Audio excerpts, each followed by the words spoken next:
Hello and welcome back to the channel, and we are back after a long delay for various different reasons, but here we go again, and this time around we've got Species from 1995.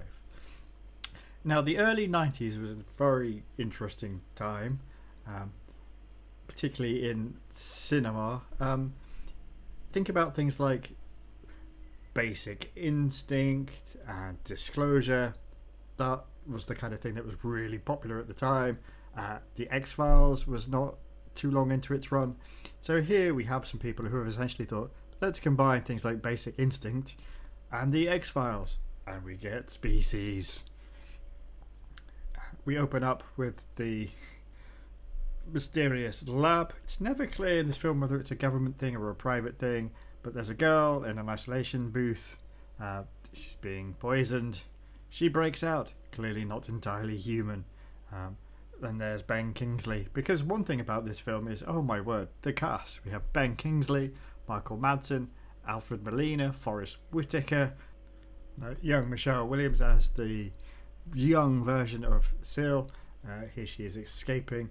Throughout the film we get these flashes of the weird creep dreams that Sil is having, kind of disturbing her and giving her nightmares about what she might really be.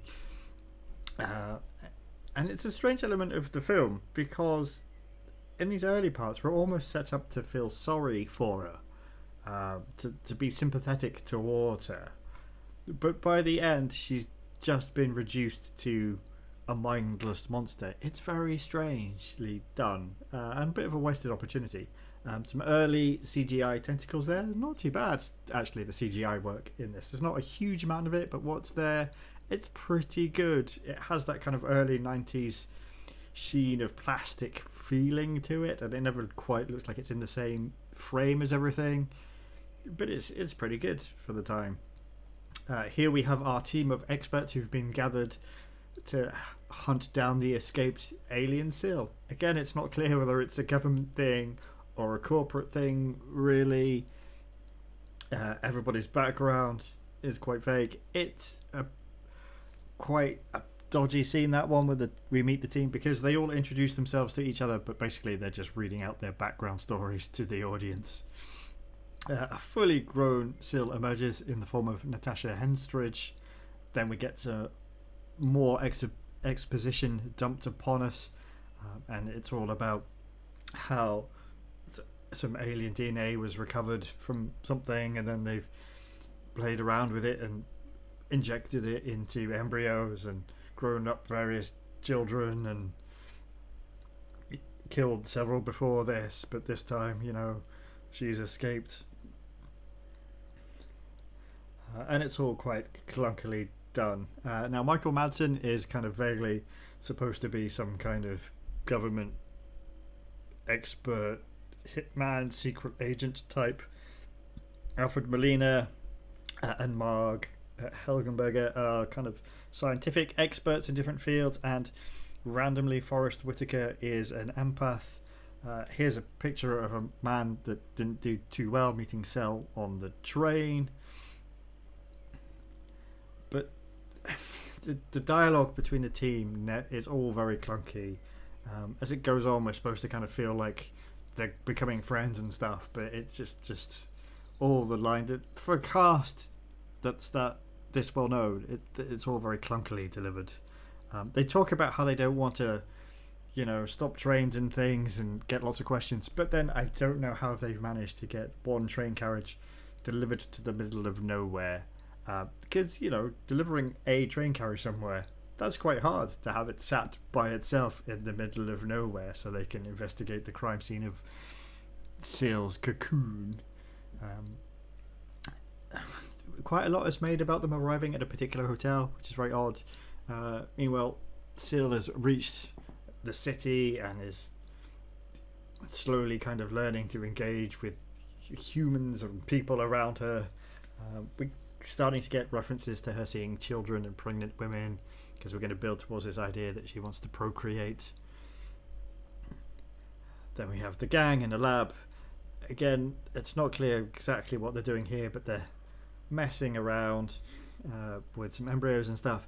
But it feels like this is just here so they can have a kind of outbreak style scene of people in an isolation kind of quarantine space that they need to desperately get out of, and there's the oh no, do we have to incinerate the room before they get out? Will they get out? As the alien DNA is becoming like a monster, which it doesn't ever do again. Meanwhile, Sil has found a hotel and is asking sleazy people where she can go and find men. And we get this very strange nightclub. It seems to be part circus, part Cuban jazz club. It's a very strange space. Like, no club is like this in real life. Yeah. So we have this. So this is where I say, like, we have been kind of sympathetic towards Hill, but now she just starts kind of almost randomly murdering people, just because that lady kind of came along and showed interest in the man that she was showing interest in. But she doesn't even leave with that man in the end, which you thought would be the obvious thing. Our team have tracked her to the motel somehow. She gets subtle about picking up fellas. She does manage to find this guy who, I guess in the early 90s this was considered a good look, but he just looks kind of sleazy. She discovers basically that he's a diabetic, and that's the end of him. Well, and also he turned out to be a jerk who was, not waiting for full consent, shall we say.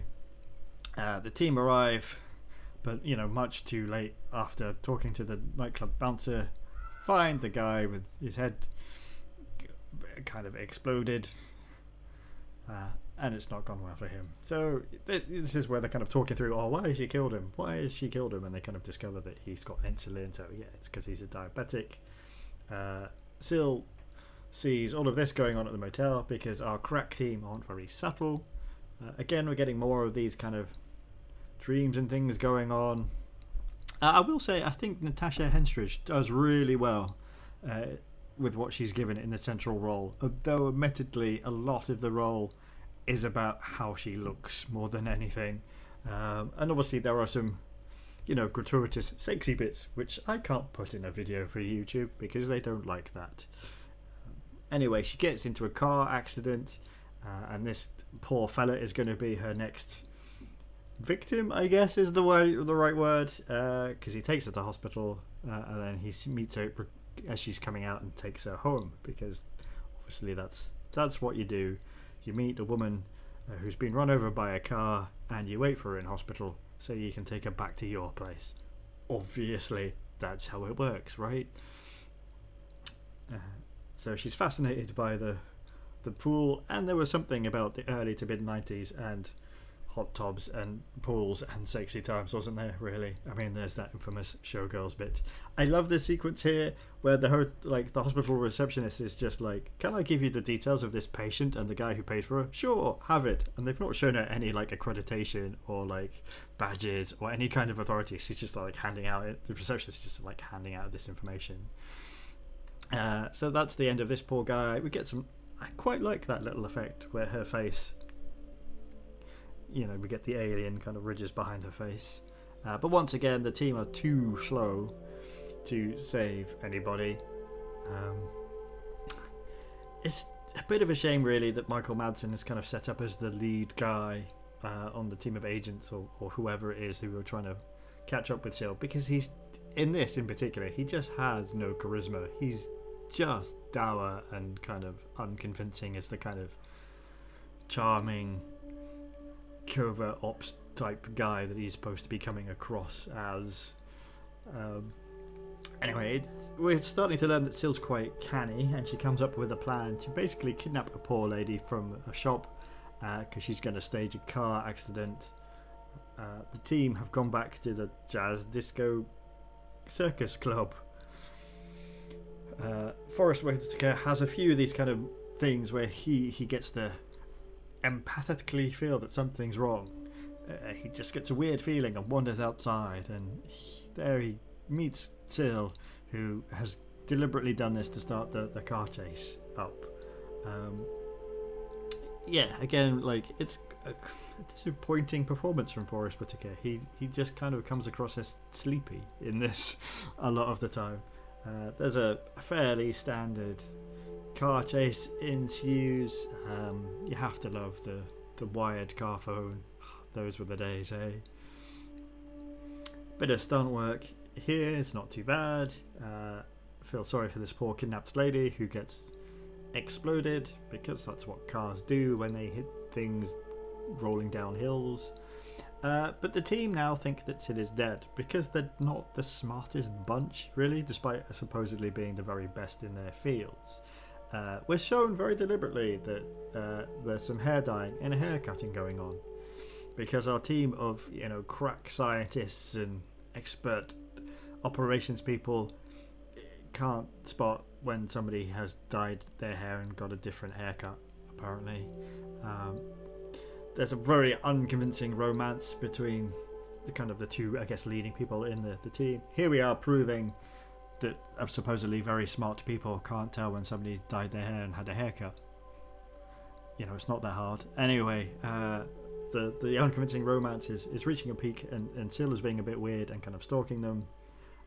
And listening into the sexy times going on next door, and she's broken into Alfred Molina's hotel room. Now, he's supposed to be a smart scientist man who knows he's been chasing a super strong alien who's been looking to mate, and he finds a strange woman in his room, and he's just like, let's get it on, like straight away, like instantly. And it's like, really? What? Why would you do that? Anyway, again, Forrest Whitaker's like, something's wrong. Finds everybody else. They're too late to save poor Alfred, who's gone out on a high, shall we say. And they chase Sil from the scene.